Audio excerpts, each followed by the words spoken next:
Leïla et les autres? L'affiche originale. Oh là là. Wow. Elle est bien, Elle est celle-là. canon, l'affiche. Bon, le film est moyen, mais sinon Ouais. ça... Mais l'affiche, elle claque.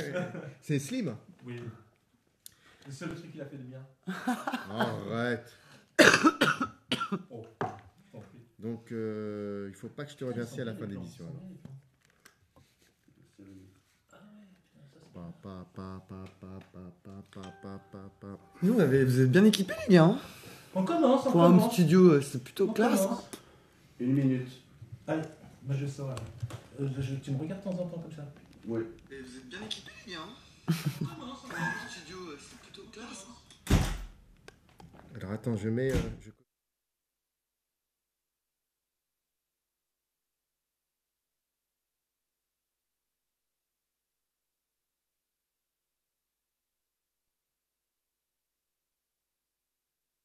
C'est vraiment super.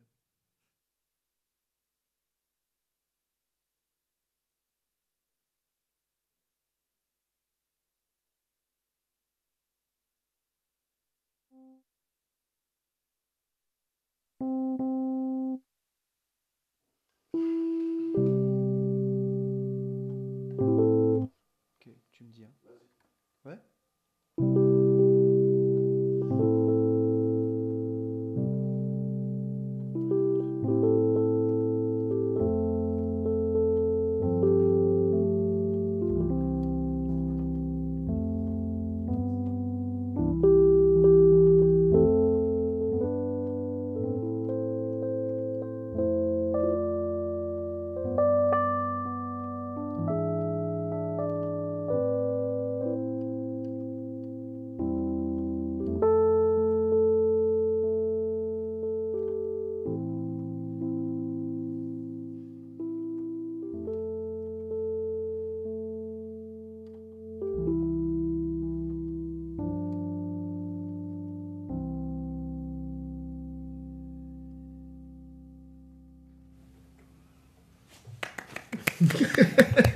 Merci beaucoup. Alors, la surprise, vous ne voyez pas Alalou, ni Reda, ni Hanan. Ils sont pas là ce soir exceptionnellement.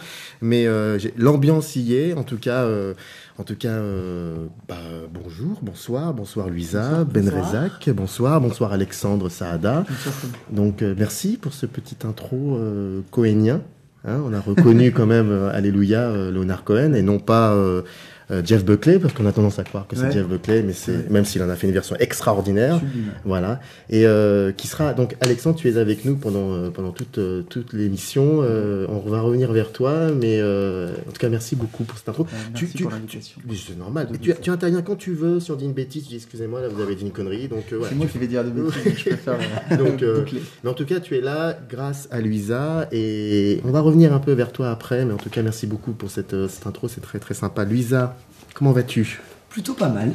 Donc, nom, prénom, je dirais pas de date de naissance, métier. Alors, attends, c'est intéressant quand même. Je m'appelle Louisa Benrezak. Ma date de naissance, elle est intéressante parce que je suis née le 18 mars. Hein, c'est le jour des accords d'Évian, ça s'invente pas. Et du coup, et je suis de 1980, donc j'ai eu 20 ans en l'an 2000. Donc oui, ma date de naissance Tu es jeune. est pas mal. Intéressante. Eh ben, tant mieux. Alors, super, j'adore ça. Je commence déjà à faire C'est très très bien casser tout le ça. studio. Alalou le C'est fait mon plus. petit côté punk. Non, Je ça me suis fait désolé. plaisir parce que ça veut dire que Alalou est là, l'esprit d'Alalou est là parce qu'il a tendance à faire toujours tomber les micros. C'est vrai ah oui, mais bon, on ne l'excusera. Enfin, on l'excusera, hein, c'est ancien. Bref, en tout cas, tu es là pour une raison bien précise, c'est que tu es cinéaste, tu as fait un film qui s'appelle Terre-Mer. D'accord.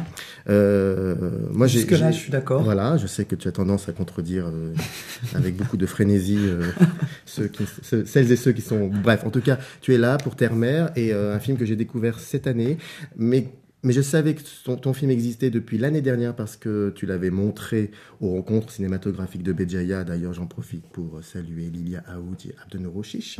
Voilà, ça s'est fait. Et donc, tu étais venu l'année dernière, en septembre, début septembre, pour présenter Terre-Mer donc, à Béjaïa. Et avant de commencer à parler un petit peu de ce film, je voudrais savoir, toi, comment tu te sens? Est-ce que tu te sens bien? Parce que je sais que c'est un film qui a été fait... ça a mis du temps pour faire ce film particulier. Alors, ce film, c'est une épopée, une aventure qui est à la fois magnifique et à la fois terrible. Moi, j'adore mon film. Je l'assume totalement. J'assume totalement mon Final Cut. Je l'ai fait dans le sang, la douleur, les cris, les larmes. J'ai tout perdu. J'ai sacrifié ma vie personnelle, professionnelle, ma vie de femme. Franchement, j'ai perdu beaucoup de choses en faisant ce film. Mais j'ai gagné l'essentiel. J'ai gagné ce que je voulais au départ, c'est-à-dire exprimer mon point de vue, le rendre intelligible, transcender des émotions et faire des constats qui, selon moi, pouvaient servir aux autres. Donc en gros, le sentiment par rapport à Terre-Mère, c'est beaucoup de fierté, mais aussi parfois un sentiment un peu d'amertume et de rage, parce que j'ai l'impression que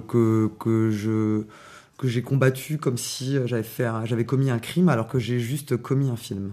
Oui, je vois très bien où tu veux en venir et on y reviendra, oui ou non, c'est toi qui décide. En tout cas, le film, c'est quoi? C'est tout simplement, moi, ce que j'ai pu comprendre, donc c'est un documentaire, et dans ce film, il y a un personnage qu'on voit de dos, constamment de dos, c'est toi, et tu décides de mourir. C'est ça. Tu dis voilà, je vais mourir parce que je me pose pas mal de questions, dont une qui on verra plus tard qu'en fait c'est plutôt un décor cette question parce que on va dire l'orientation du film c'est plutôt vers quelque chose d'identitaire, un aspect qui nous concerne tous. Tu décides de mourir et tu te poses la question. Alors je décide non seulement de décéder, mais c'est ce que tu dis d'ailleurs. Si je décide de décéder, ou de mourir, c'est parce que je décide surtout d'organiser mes funérailles. Voilà. C'est pas tant que je décide d'arrêter de respirer, c'est plutôt ce qui m'a intéressé, c'est de décider de voir qu'est-ce qu'on allait faire de moi une fois que je serais passé à trépas. Voilà, parce que, et tu le dis dans le film, donc c'est pour ça que je me permets de le répéter, c'est que tu es originaire d'Algérie, et donc tu te poses la question de savoir où tu seras enterré. Alors, là encore, je me permets juste de reprendre. C'est pas faux de dire que je suis originaire d'Algérie, mais c'est justement là voilà pourquoi j'ai décidé d'organiser mes funérailles fictives. Moi, je suis né en France, 2 parents algériens. Et donc, oui, en effet, je suis originaire d'Algérie et de France. Je suis originaire de France et d'Algérie et de France. Ça dépend par quel bout tu le prends.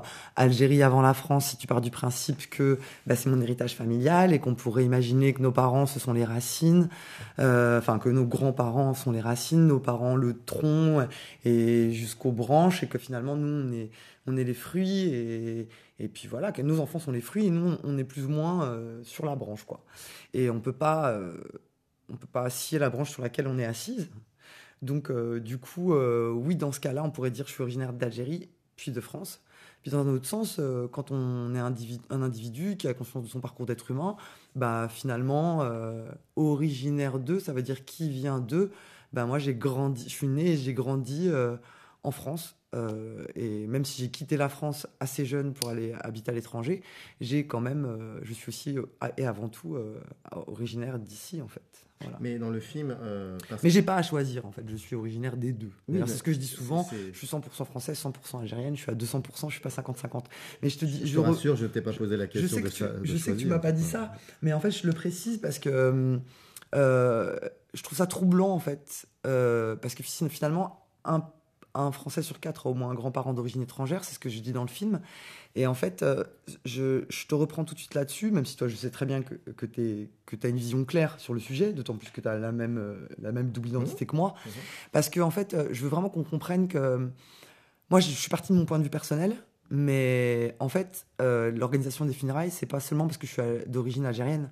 J'aurais pu, je pense, être d'origine portugaise. Ou d'origine. C'est pas ça où je veux en venir, c'est que le film. Pu faire la même chose. C'est que le film à un moment pose la question. Donc le film, toi, tu te poses la question et tu poses la question aussi à 3 personnes, trois personnes qui parlent de leur expérience personnelle. D'ailleurs, ils ont une manière de raconter les choses qui est très très belle. Déjà, j'ouvre cette parenthèse. Mais c'est la question que tu te poses, c'est alors qu'est-ce qu'on va faire? Est-ce que je dois être enterré dans le pays où sont nés mes parents, où je préfère être enterré ici, est-ce qu'on va m'incinérer, qu'est-ce que je vais faire?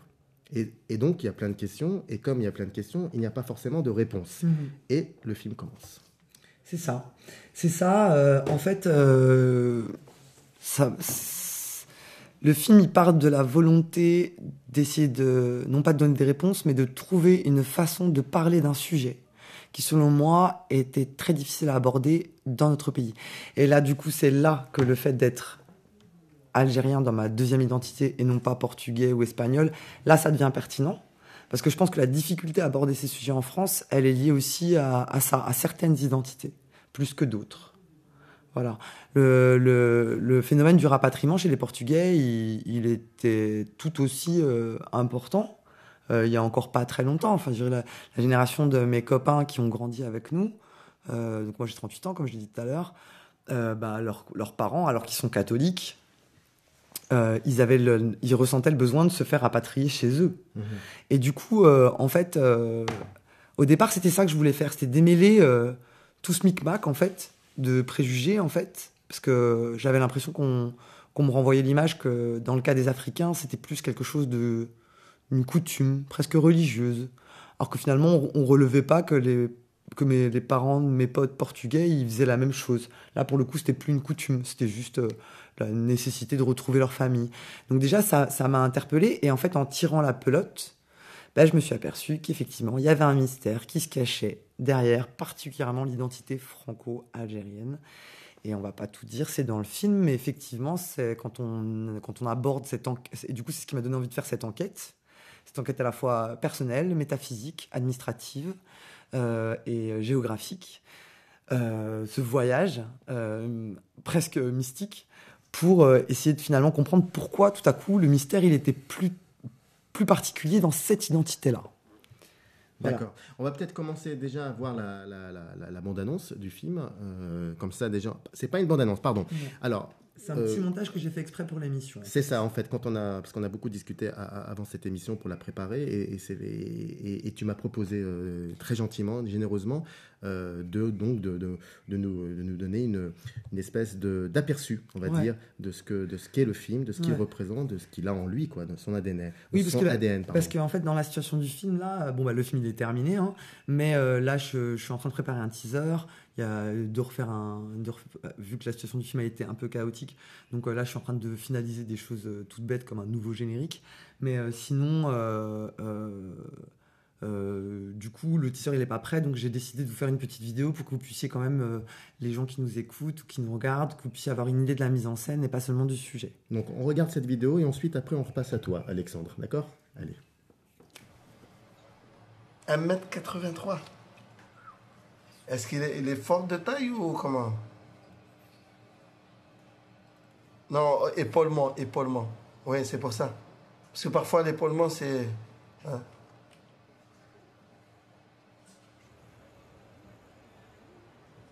Ah, épaulement 80? C'est énorme, ça. Parfois, ils ne donnent pas de bonnes dimensions.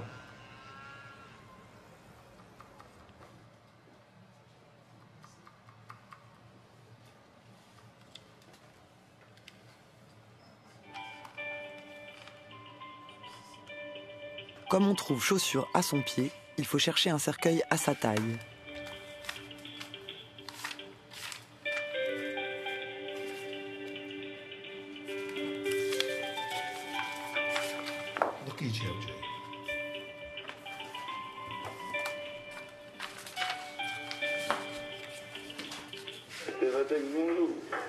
Oui, bonjour. C'est M. Benchek, Paris El Badr, Paris 10e. Je vous appelle parce que j'ai un défunt à l'Institut médico-légal. Et à la surprise de la dimension du défunt, elle vient me dire épaulement 80 cm. Oui, j'ai jamais vu ça, c'est la première fois. Ça arrive 60-65, mais 80, c'est énorme.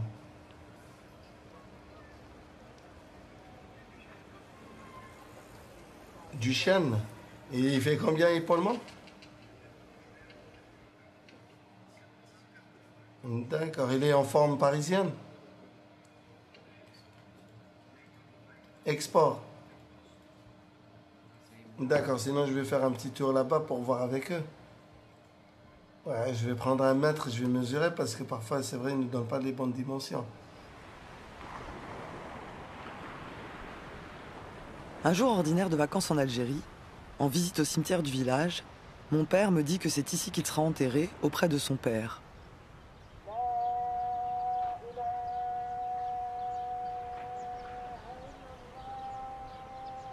Immédiatement, je pense à mon propre cas.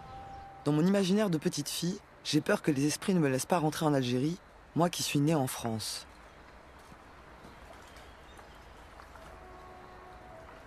Mon père aura beau me dire que les esprits parlent toutes les langues, je ne suis pas convaincue par sa réponse. Je me demande quel mystère se cache derrière mon identité.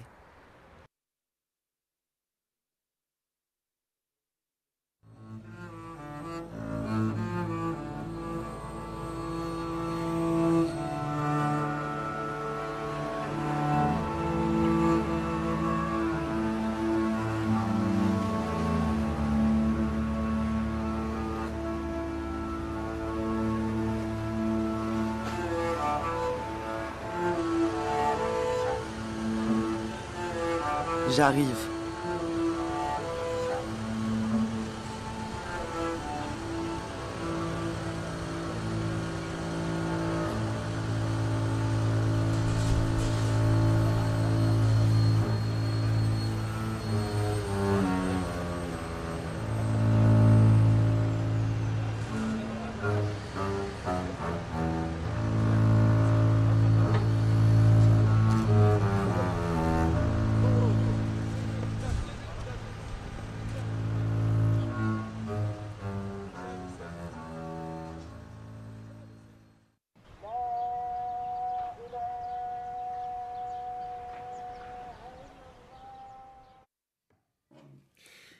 Elle arrive, comme tu dis J'arrive. dans cet aperçu.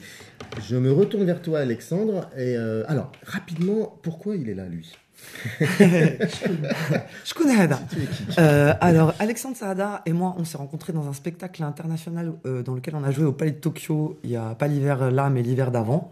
On a eu un coup de foudre amical tout de suite sans savoir qu'en fait, lui aussi, sa famille, elle venait d'Algérie, puisqu'il a toute une partie de sa famille qui venait d'Oran.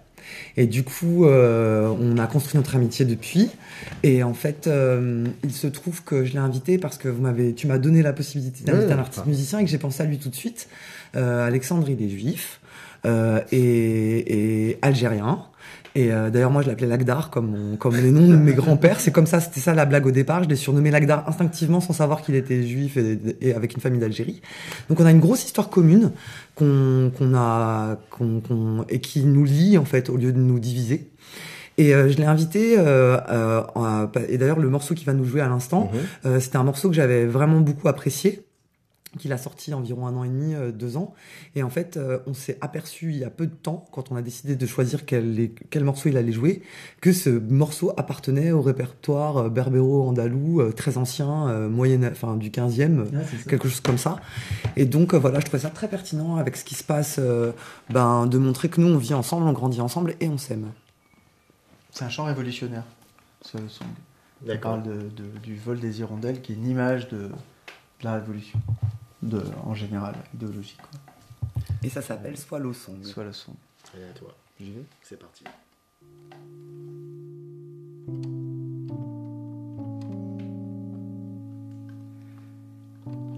Come wander quietly and listen to the wind. Come here and listen to the sky. Come walking high above the rolling of the sea and watch the swallows as they fly. There is no sorrow like the murmur of their wings. There is no choir like their song. There is no power like the freedom of their flight. While the swallow roams alone, do you hear the calling of 100,000 voices? Hear the trembling in the storm. Do you hear the angry bells ringing in the night? Do you hear the swallows when they flown? And will the breezes blow the petals from your hand? And will some loving ease your pain? And will the silence strike confusion from your soul? And will the swallows come again?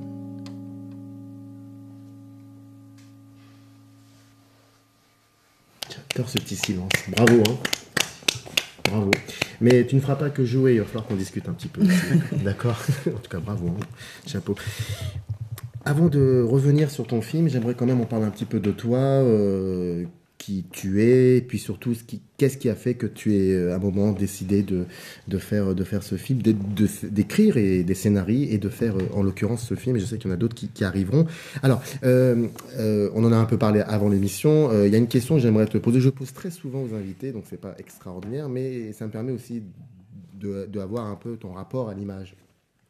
Et j'aurais voulu connaître, autant que tu t'en souviens, est-ce qu'il y a comme ça une image qui t'a marqué, ça peut être peut-être dans ton enfance ou ton adolescence, une photographie, une musique que tu aurais entendue et qui t'a imaginé des choses, ou un film, ou je ne sais quoi. En tout cas, quelque chose dans ce registre-là. Alors moi, c'est plutôt une émotion, mais c'est aussi une émotion avec des flashs, que j'appellerais la dichotomie. En fait, je crois que ce qui m'a marqué, c'est le fait que j'ai grandi en Haute-Marne jusqu'à mes 18 ans, mais chaque année, j'allais en vacances en Algérie, à l'ouest. Mon père, il vient de Bnissaf et ma mère de Djogoun. Et j'ai des images, les premières images qui me marquent, c'est l'enfance. Mais mon enfance, en fait, elle est dans d'autres décors. Donc du coup, ça va de ce nord-est français, où il fait très froid en hiver, mais très chaud en été, et où c'est très boisé, très vert, très nature, à ce bord de mer de l'ouest, de l'extrême ouest algérien, parce qu'on a l'ouest d'Oran, où là, pareil, les paysages sont grandioses et magnifiques dans les deux cas. Donc c'est ces doubles odeurs, ces doubles goûts, de la prune, de la quetch, au délia, à la pastèque, au melon, au raisin, du jardin de mon grand-père, dans le houch, dans la cour, des grappes de raisin qui d'ailleurs il devenait fou, mon grand-père, parce qu'on était 6 enfants et avec les 4 cousins, chaque été il avait peur qu'on lui mange tous ses raisins. Tu as 5 frères et sœurs. Ouais, j'ai 5 frères et sœurs. Je suis la dernière. Et du coup, j'avais 4 cousins qui vivaient chez mes grands-parents, qui sont en plus des cousins qui sont même pas des cousins, puisque nos pères sont frères et nos mères sont sœurs. Donc ils sont à la limite de mes cousins et de mes frères et sœurs en fait. J'ai une cousine, c'est mon sosie quoi. Que je salue, Salima, Fethi, Rachid, voilà, Saïda, je les salue les 4. Et en fait, du coup, voilà, on était une espèce de... Ces souvenirs-là, quoi, les souvenirs avec mes 4 cousins, par contre, nés en France comme moi, donc les jeux, c'est ces espèces de souvenirs, en fait, de vie parallèle, complètement identiques et totalement différentes. En fait, c'est-à-dire que finalement, dans la nature, je voyais des troupeaux de vaches, et puis au bord de la mer, je voyais des chèvres j'entendais les chèvres dans les arbres, j'arrivais même pas à croire qu'en fait elles étaient dans les arbres. Mon père m'expliquait, si, elles sont là-haut. Et en fait, je crois que c'est ces souvenirs-là, ces espèces d'images doubles, comme ça. Pareil, la descente de l'avion, quand on se prenait, c'est la lumière de l'Algérie, à chaque fois qu'on descendait de l'avion ou du bateau ou de la voiture. Et à l'inverse, les retours aussi. Donc c'est cette espèce de double décor. Je crois que c'est ça qui m'a marqué, c'est le double décor, les doubles odeurs, les doubles goûts, les doubles langues, et parfois les deux qui se mélangent. Et je crois que c'est ça, mes premiers souvenirs d'enfance, c'est ça, c'est le double décorum. Sans faire de psychologie de bazar, mais il y a un petit lien avec le film quand même. Mais grave, absolument. Mais du coup, l'un explique l'autre, sûrement, oui. Mais tout de suite, la sensation, effectivement, d'appartenir à deux mondes différents, mais totalement semblables. Parce que dans les deux côtés, on me racontait des bêtises, dans les deux côtés, on me racontait des choses magnifiques, et dans les deux côtés, je mangeais des choses très bonnes, dans les deux côtés, il y avait des choses que j'aimais pas, en nourriture. Et je crois que c'est tout de suite la conscience de la distance par rapport à son origine ethnique, je crois. L'idée qu'en fait, je crois que déjà très jeune, j'ai eu ce sentiment, et donc ça se voit en images, des images, parce que c'est des sentiments qu'en fait, d'être un peu hors zone, voilà, d'être à la frontière. Je crois que c'est ça qui m'a... Et en fait, c'est dingue parce que c'est pour ça que j'ai répondu c'est une émotion, mais c'est une émotion qui est très concrète, qui est dite par des images, comme des images de... Je sais pas moi, ma première pastèque, ma première... moi, mes parents, à la campagne, on allait chez les paysans, comme j'ai une famille qui est pas riche, on allait chez les paysans et en fait, et comme on était une armée de 6 gosses, on cueillait les fruits et du coup on payait au poids en fait. Et on se gavait donc j'ai des souvenirs de cueillettes, de fraises, enfin donc des fruits différents. Et puis à l'inverse c'est pareil. En Algérie, moi mes parents, mon père c'était quelqu'un qui a grandi au bord de la mer, mais c'est des gens aussi qui connaissent bien la terre. Mon père, d'ailleurs, il a un jardin ouvrier à Chaumont. Il pourrait nourrir cette famille maintenant. Maintenant qu'on est parti, il est désespéré. Parce qu'il se retrouve avec 3 tonnes de fruits et légumes, il ne sait pas quoi faire.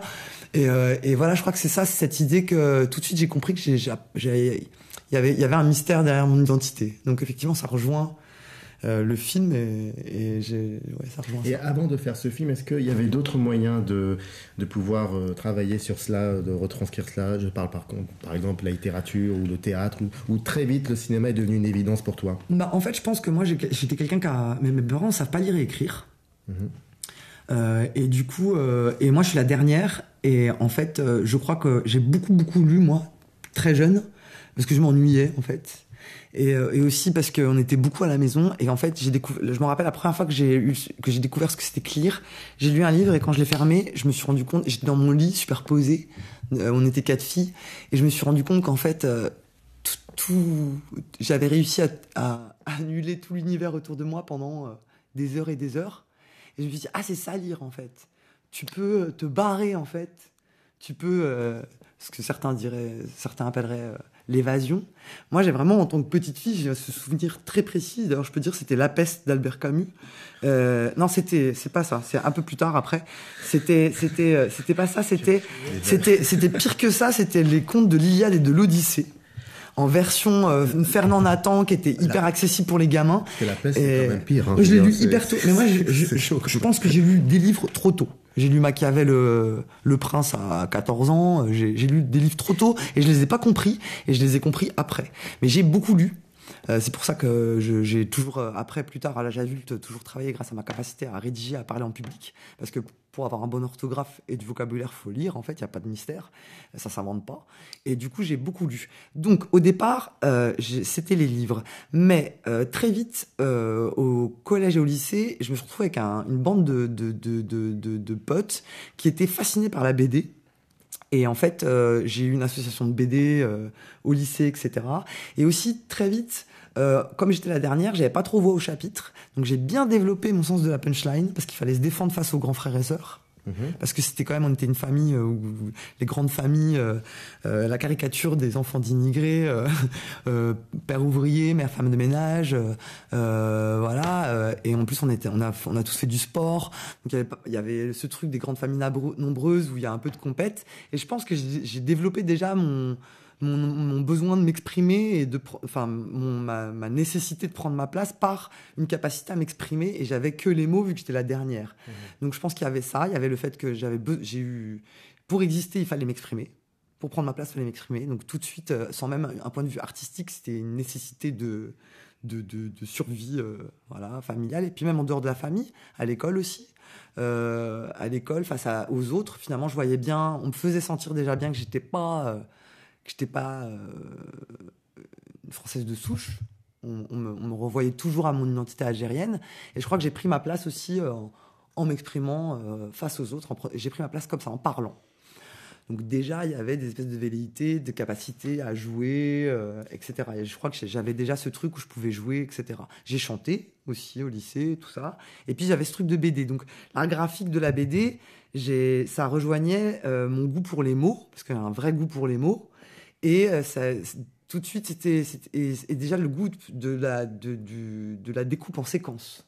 Parce qu'une case, une histoire, tu la découpes en séquence, quoi.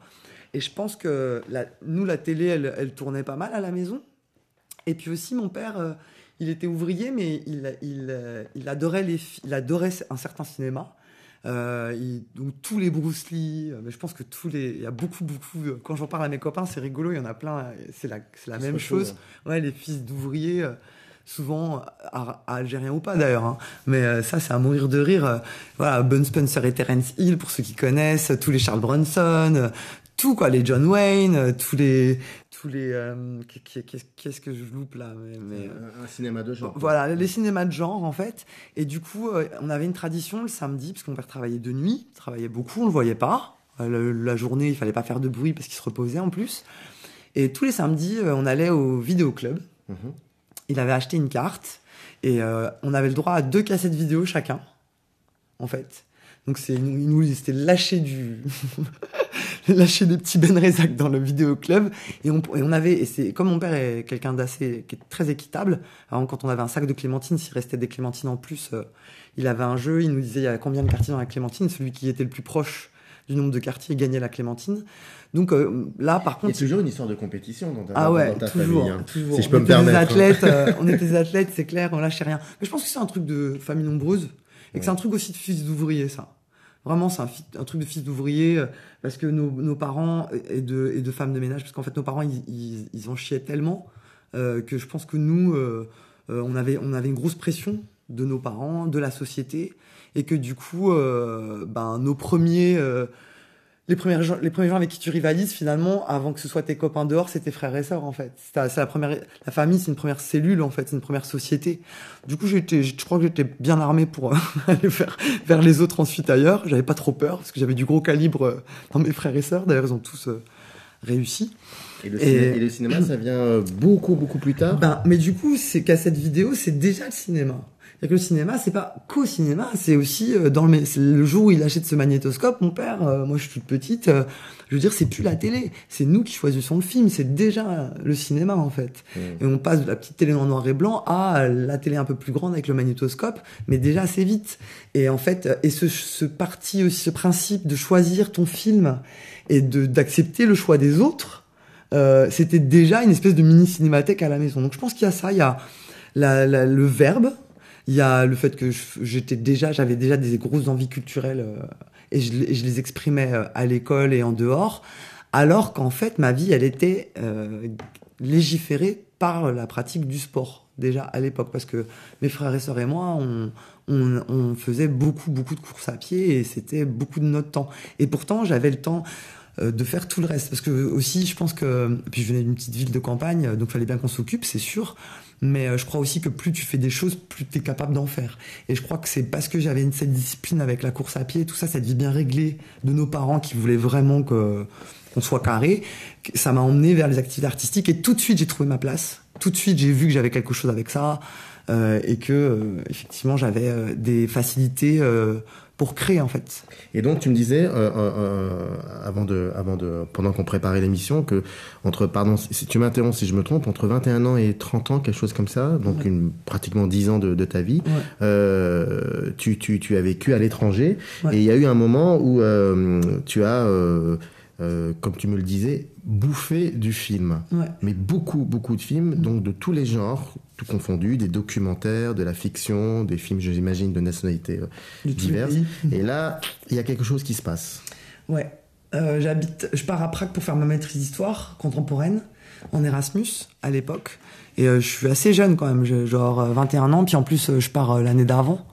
Et du coup, 22 max. Et en fait, je donne des cours de français pour l'Institut français avant de travailler pour l'ambassade. Et du coup, j'ai une carte qui me donne accès à tout. J'ai le droit à genre 15 documents. Et du coup, là, je mange tout ce qu'il y a à l'Institut français de Prague, à l'ambassade de France à Prague. C'était encore l'époque, il y avait beaucoup de VHS. Et j'avais un magnétoscope, je me suis acheté un magnétoscope là-bas, etc. Et en fait, j'ai mangé tout ce qu'il y avait là-bas, tous les films français, tous les films tchèques. Et d'ailleurs, tu découvres un film. Et là-bas, je découvre un film que j'aurais jamais pu voir en France, qu'il était interdit en France. Je découvre la bataille d'Alger là-bas, qui me met une grosse claque, parce que moi je fais quand même de l'histoire. Donc il met une grosse claque, parce qu'en plus j'hallucine de me dire, mais c'est un Italien qui a fait ça en fait. Alors que ce point de vue, il est tellement précis. Et comme moi, je viens du département où De Gaulle il a élu domicile, je suis né à 20 bornes de Colombey-les-Deux-Églises, comme j'explique dans le film. Bon, j'en ai bouffé du gaullisme plus jeune. D'ailleurs, au départ, j'ai fait une maîtrise d'histoire sur la montée du fascisme à la fin.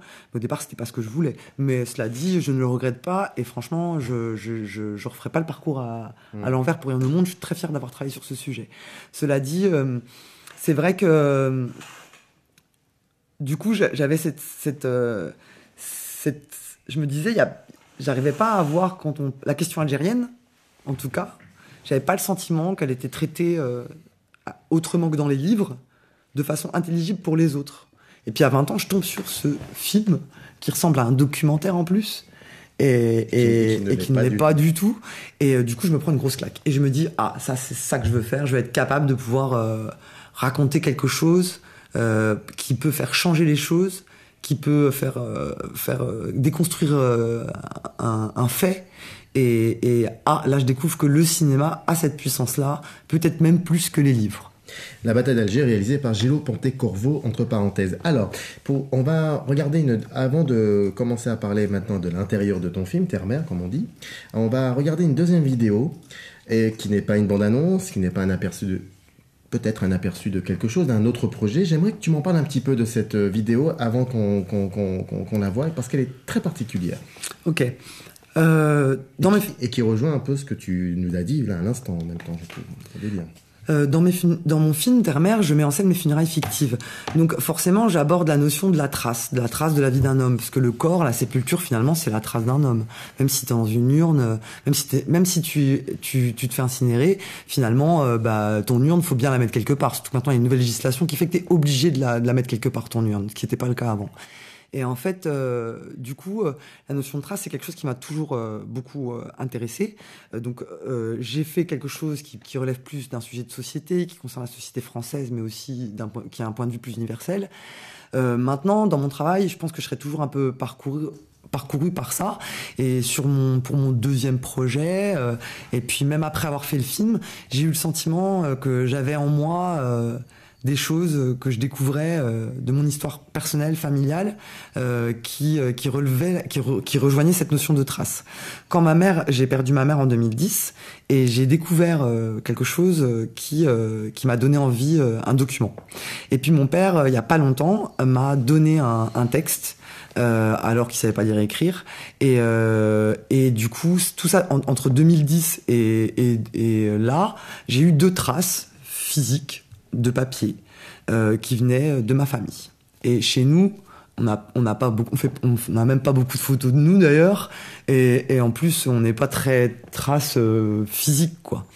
Et en fait du coup je me suis dit je viens chez toi, tu m'invites, c'est cool. Et je me suis dit je vais faire une petite vidéo pour l'émission, et qui rejoint à la fois un peu ce que j'entrevois de toi et de ce que vous essayez de faire ici, je pense. Et puis, c'est un petit bout de moi. Donc, j'ai fait un petit montage qui est une humble contribution à votre émission, et qui parle un peu de moi à ma manière. Bon, alors on la regarde.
En 1950, mon oncle a emmené un vélo de France en Algérie. J'ai rêvé de ce vélo, c'était tout mon avenir. J'ai eu du mal à tracer le tout dernier mot, avenir, c'est que je l'ai pas écrit souvent. Grâce à ce vélo, j'ai tout eu après. La maison, les voitures, les enfants, tout est parti du vélo de mon oncle. Rêver l'avenir, ça c'est pour moi. Je suis algérien, mais j'ai toujours été français. Je suis arrivé ici en 62, avec la sensation de partir de France et d'arriver en France, de changer de région. Mais c'était bien plus que ça. Pourtant, enfant, j'avais fait du foot et la bagarre avec des Français. J'avais porté les courses et j'avais travaillé au marché pour des Français. J'avais grandi avec les Français. On était tous Français. Enfin, ça c'était sur la carte. Mais c'était qu'un mot être français. C'était pas une réalité.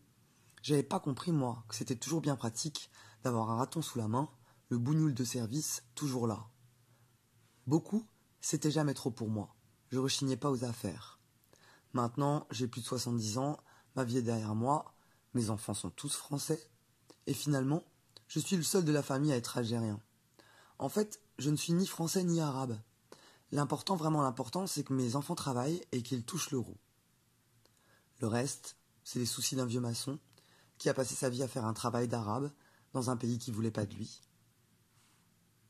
Ma femme est partie il y a quelques mois. Je compte pas, sinon ça m'éloigne d'elle.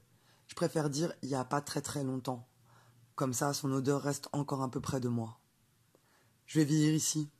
Je vais mourir ici, je le sais. Mais avant que je meure, il faut que vous goûtiez mon couscous. C'est le meilleur, parce que je le fais avec mon cœur. Un cœur d'arabe ou un cœur de français. Tu sens pas la différence quand tu manges mes pois chiches. C'est moi que je les ai plantés. Je te jure que c'est la vérité. C'est moi que je les ai cultivés, les légumes. Et c'est seulement ça qui fait la différence. Je trouve que tu as beaucoup de matière pour tes prochains projets. Hein. C'est les traces silencieuses. C'est très intéressant ce que tu nous as envoyé. Alors, les affiches de films que l'on voit, c'est un peu ton ADN, on va dire. J'imagine qu'il y en a beaucoup d'autres, ce que tu me disais. C'est un patchwork non exhaustif. Ah, et c'était un petit clin d'œil au cinéma, etc. Et c'est aussi pour rebondir à ce que j'ai dit tout à l'heure, même si j'ai grandi dans une c'est pas parce que mes parents étaient analphabètes que ça m'a pas empêché de voir plein de films des grands classiques à la maison. Déjà. En plus, tu évolues dans une société où tu peux aussi voir des films. Mmh. Et du coup, je pense que c'est aussi une façon de... Dans cette vidéo, tu comprends bien que finalement, mes parents, mon oncle, mon père, ils n'ont pas eu forcément accès, mais ils ont à la même culture que moi. Mais mon père, il y a eu accès aussi à sa manière. Et en fait... oui, c'est une façon de dire que les traces, en fait, tu peux acquérir une culture, même si tu n'en es pas issu, en fait. C'est ça un peu le constat. C'est que il y a des gens même qui pensent que parce qu'ils parlent pas la langue, ils font pas partie de cette culture.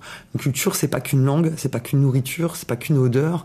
C'est moi, par exemple, je maîtrise pas vraiment très très bien l'algérien, le délija, mais ça empêche pas que je suis fondamentalement algérienne, intrinsèquement algérienne. Toute ma famille, ma mère et mon père viennent même de la même famille et tout mon ADN est algérien. Et c'est pour ça que tout à l'heure je parlais du 100%, c'est-à-dire qu'en fait j'ai peut-être plus d'éléments de culture française intellectuellement, peut-être que je rêve en français, je rêve pas en arabe, ça fait pas de moi quelqu'un qui est plus française que algérienne. T'as mis combien de temps pour écrire Terre-Mer ? Ça a été très vite. Ça a été très vite le premier jet. En 15 jours, j'avais le fil rouge qui m'a permis d'obtenir très vite 15 000 euros, alors que j'avais même pas de prod. Par contre, c'est une longue enquête qui a duré très longtemps. Je l'ai écrit en 2008. Mais en fait, j'ai écrit le truc en faisant une enquête avec le net, avec le téléphone et quelques repérages. Et quand j'ai fait les vrais repérages ensuite, je me suis aperçu que tout ce que j'avais envisagé se vérifiait dans les faits. Donc je l'ai écrit quand même en 2008 et je l'ai tourné en 2014. Mais c'est plus le temps du montage financier et des allers-retours avec les boîtes de prod qui ont fait tout ce temps-là, parce que sinon, pour l'écriture pure, il était là en la 6 mois. Est belle parce il était que... là en 6 mois. Et 15 jours d'écriture. Et bah là, tu t'es orienté vers qui exactement pour trouver des financements ? Comment ça s'est passé ? Est-ce que j'imagine que ça a été assez long. Tu viens de le dire, un montage financier qui était assez long, mais t'as été voir pas mal de boîtes de production. En fait, j'ai pas trop envie de m'étaler là-dessus parce que ce serait faire trop d'honneur à des escrocs, parce que je suis vraiment tombé sur des escrocs. Mais en gros, parce que pour parler peu mais parler bien. Hein, d'ailleurs, je m'adresse à tous les jeunes auteurs. Si vous avez vraiment envie de porter un projet, pas un truc où vous paluché, hein, je parle d'un truc qui fait sens et qui est presque d'utilité publique. Je vous conseille fortement de monter votre boîte de production, même si vous voulez travailler avec une autre boîte de production, parce que même dans le cas français où l'auteur bénéficie de ce qu'on appelle le droit de préemption, c'est-à-dire une espèce de pouvoir total sur son œuvre, et qu'on a justement créé pour empêcher ce genre de situation d'exister, parce qu'il y avait plein d'auteurs qui se retrouvaient le bec dans l'eau après avoir travaillé 10 ans sur un projet, parce qu'ils n'avaient pas les mêmes enjeux personnels vis-à-vis de leur film qu'un producteur qui finalement lui s'en fiche au fond, pour certains en fait. Et je leur conseille de le faire parce qu'il faut prendre 25% de part de production dans un projet, même si vous êtes auteur, pour ensuite avoir vraiment voix au chapitre. Donc ça, c'est un petit conseil en passant. Le droit de préemption ne protège pas de tout, parce qu'il faut quand même attendre qu'ils se mettent en liquidation judiciaire pour récupérer vos droits. Moi, c'était un préachat France Télévisions, ce qui n'arrive jamais quand tu connais personne. Mais mon dossier, sans arrogance, était tellement bien foutu, et c'est moi qui l'ai écrit. Hein. Ils ont juste inséré les photos dans le dossier. Je crois que ça fait un peu cher la mise en page, comme prix à payer, 4 ans de blocage. Mais ouais, donc il y a eu beaucoup d'argent. Il y a eu presque 90 000 € de budget, quelque chose comme ça. Le film n'a rien vu du tout. Donc oui, conseil aux jeunes réalisateurs, protégez-vous. Après, moi, ça m'a pas empêché de faire le film. Je l'ai terminé seul. En combien de jours tu l'as tourné? Je l'ai tourné en 9 jours et demi, dont j'estime qu'il n'y a que 4 jours et demi où j'ai vraiment pu plus ou moins travailler. Mais je l'ai fait qu'en 9 jours et demi, mon 52, ouais. Et pareil, je l'ai monté j'ai même pas pu avoir tous les jours de montage qui m'étaient accordés. Mais bon, maintenant ça c'est de l'histoire ancienne. Moi j'ai fini mon film, il est à moi, j'ai récupéré les droits. Et aujourd'hui, j'ai bien l'intention de le porter et de enfin le sortir, parce que ça fait trop longtemps que je mène une guerre dans l'ombre, et ça c'est pas possible. Et surtout, je veux pas qu'on retienne ça de terre-mère, parce que cette guerre, ça va, j'ai déjà assez payé comme ça. Donc moi, ce que je veux, c'est que les gens s'intéressent au sujet et au film. Je comprends que les gens s'intéressent aux stratégies de production, de diffusion, mais c'est pas déterminant en fait. Surtout aujourd'hui où il y a 20 000 possibilités, 20 000 pistes. Mais au départ, oui, c'était un film qui était prévu pour la télé. C'est d'ailleurs pour ça que c'est un 52. Et c'est toujours le cas, puisque pour moi, ce film doit être vu par les gens dans leur salon. Alors bien sûr que j'espère le montrer en festival et partout, etc. Mais vraiment, il y a des enjeux sociétaux qui sont déterminants. Si j'ai invité Alexandre aussi, et si j'ai relevé le fait qu'il était juif, ce qui n'a pas vraiment d'importance, c'est aussi parce que ce film... il soulève de façon, à mon avis, assez fine, une vraie capacité à discuter des vrais sujets, dans le sens où on est dans le sacré et le profane avec le funéraire, même si ça rejoint la religion, et tout à coup, en répondant à ces questions fondamentales de la dignité humaine, du droit au logement, du droit au travail, etc., on arrive quand même à trouver des solutions pour ceux qui arrivent aussi, pour les jeunes qui arrivent. Moi, je me suis rendu compte que j'avais pas envie que mes neveux se posent les mêmes questions que moi. Parce que moi, depuis que je suis jeune, même si je me sens très riche et que je suis très fier de mes 2 identités, même si j'en ai un peu plus, mais j'estime que j'ai quand même 2 identités fondamentalement, on m'a toujours sommé de choisir. On m'a toujours fait comprendre que ça allait pas le faire des 2 côtés. Mes choix, que je pourrais pas être moi-même en fait, parce que mon moi-même il n'existait pas, parce que si t'étais pas l'un ou l'autre, c'est qu'il y avait un problème en fait, c'est que t'avais un problème d'identité, alors qu'en fait c'est tout l'inverse. Si t'es pas capable d'être les deux, c'est peut-être là que le problème d'identité il se pose. Et donc sur la question du droit au logement, au travail, des choses que je me suis cogné, hein. Moi je me suis fait exploiter, et c'était de la pure discrimination basée sur du fantasme colonial, hein. Je me suis rendu compte que le droit au logement, le droit au travail, les vrais enjeux sociétaux, les ghettos, etc., c'était des choses sur lesquelles les générations avant moi, et même les miennes, elles avaient essayé de se battre et qu'on n'obtenait pas vraiment de solution. Et que finalement, le point de vue funéraire, poser la question de la place, c'est-à-dire au moins, est-ce que au moins on peut s'enterrer ensemble, tout à coup, ça remettait un petit coup d'électrochoc aux gens. et qu'en fait, il se rendait compte qu'on parlait peut-être pas des bons sujets et que c'était dommage parce que c'était peut-être ça qui allait nous faire avancer et qu'au lieu de rester dans cette question de voulez-vous vous intégrer, voulez-vous nous intégrer, on pouvait aussi poser des vrais débats qui nous permettraient d'avancer ensemble et surtout de soulager nos gamins parce que tout ça, ça crée des drames. Quand les gens, parce que c'est souvent au niveau des rites que les problèmes identitaires ils ressortent et ça crée des drames familiaux pour les mariages mixtes, etc. Et je trouvais ça déterminant aujourd'hui en 2008 déjà à l'époque, parce qu'en plus je sortais de 2005 et des discours sur l'identité nationale avec Sarkozy qui avait amené le débat sur la place et surtout du rôle positif, la reconnaissance du rôle positif de la colonisation. Et je pense qu'il y a toute une génération qui me ressemble, pour qui c'est pas passé ce débat en fait. Je me suis rendu compte que oui, effectivement, il y avait un truc à faire et qu'il y avait une nécessité.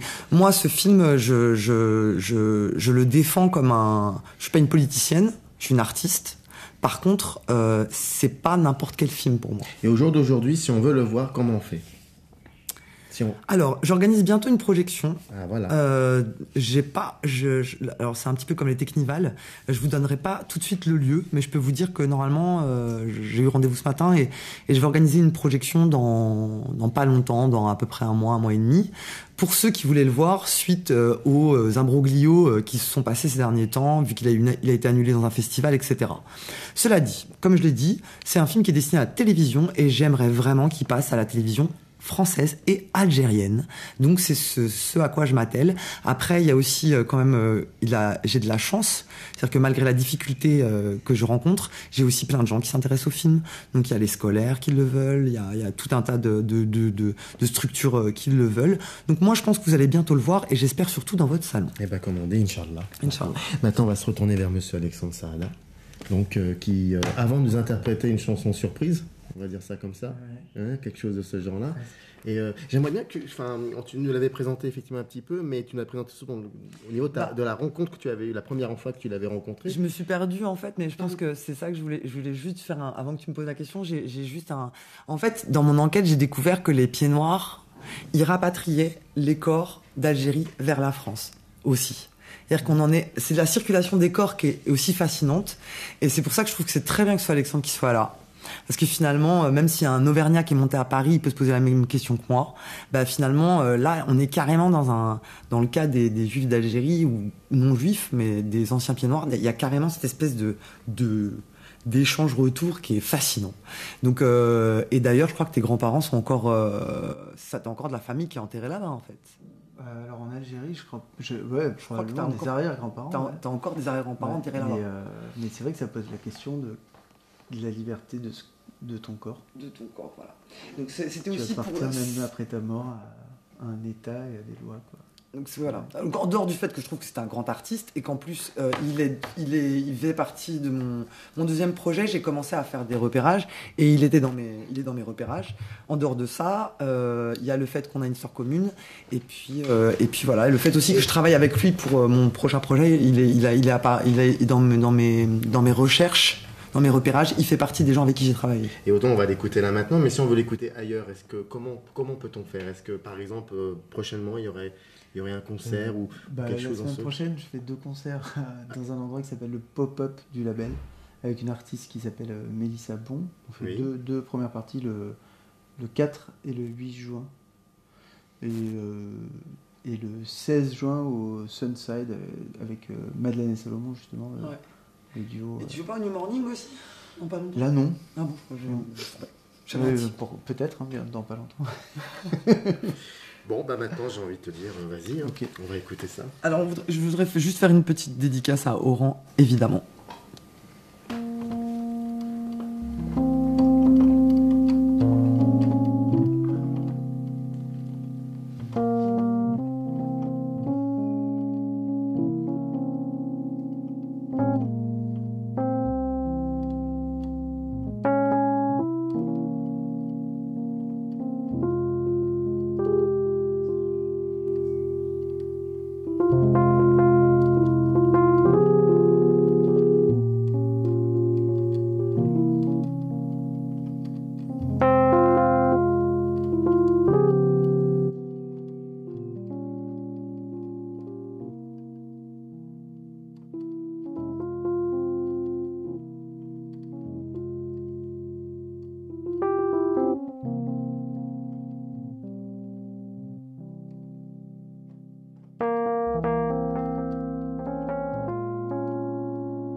Tu pleures, Rémi, hein, tu pleures. Hein.